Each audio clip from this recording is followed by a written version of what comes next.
예, 여러분 반갑습니다. 오늘부터 8주간에 걸쳐 사회보험법에 대해서 강의를 하는데, 사회보험법은 노무사 1차 시험 과목 중에서 민법 다음으로 까닭이 많이 발생하는 그런 과목입니다. 민법의 경우에는 지문도 길고 비법학과의 경우에는 그 부분을 이해하기 힘든 문장들이 많기 때문에 시간이 많이 걸립니다. 반면에 사회보험법은 문제풀이 하는데 시간은 많이 걸리지 않습니다. 그런데 노동법과 달리 사회보험법은 주로 암기해야 되는 사항이 많기 때문에 그런 내용들을 정확하게 암기하지 못하고 있으면 시험 치는데 많은 어려움이 있습니다. 이런 이유로 사회보험법에서 까닭이 많이 발생하고 있습니다. 그렇기 때문에 여러분들은 민법 다음으로 사회보험법에서 까닭이 나지 않도록 조심해야 되는데, 그러기 위해서는 사회보험법은 노동법과 달리 조금 암기해야 될 것은 암기해야 됩니다. 물론 무조건 암기하기보다는 어느 정도 이해를 바탕으로 암기하게 되면 당연히 암기한 내용들이 오래 남게 됩니다.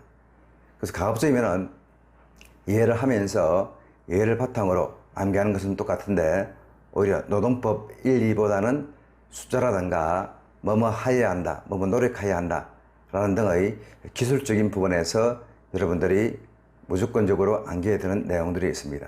그래서 그런 내용들은 철저하게 정리하여 두시고, 우선은 기본 강의 파트에서는 나름대로 이해하는 측면으로만 나오면 되겠습니다.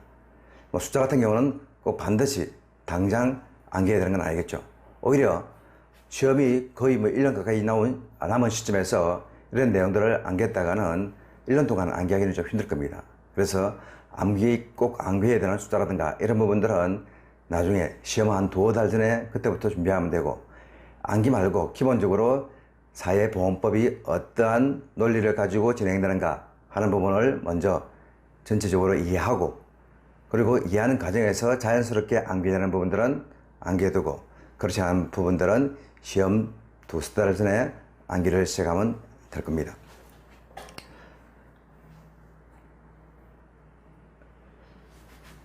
사회보험법은 사회보장기본법과 그다음에 4대 보험에 관한 법률, 즉 산재보험, 고용보험, 국민연금, 국민건강보험과 그다음에 고용보험, 산재보험, 징수에 관한 법률, 이렇게 6가지 법률에서 시험에 출제되고 있습니다. 그리고 각 법마다 출제되는 비중이 약간씩 다릅니다.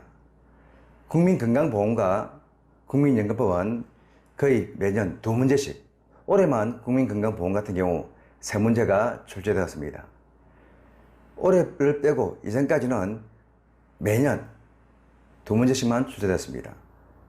고용보험법과 산재보험법에서는 6문제 내지 7문제 정도가 출제되고, 보험료 징수법에서는 한 4~5문제, 그리고 사회보장기본법에서는 3~4문제가 출제되고 있습니다. 이렇게 본다면은 국민건강보험과 국민연금 같은 경우는 범위도 많고 출제량이 적기 때문에 경우에 따라서는 그 두 법 분야는 포기하는 것도 하나의 방법이 될 수 있습니다. 그러나 이걸 포기하는 것은 나중에 최종 마무리 단계에서 도저히 시간이 없으면 포기하는 것이고, 일단은 여러분들이 공인노무사 업무를 수행하는 데 있어서는 기본적으로 필요한 내용들이니까는, 또 우리가 시험과 관계없이 4대 보험이 우리에게 직접 적용되고 있죠. 나한테 적용되고 있는 4대 보험이 우리 법에서는 어떻게 규정되고 있는가 하는 것을 알아두면 그냥 우리가 일상생활을 하는데도 큰 도움이 될 겁니다. 그런 의미에서 공부를 한다는 생각으로 봐두면 되겠습니다.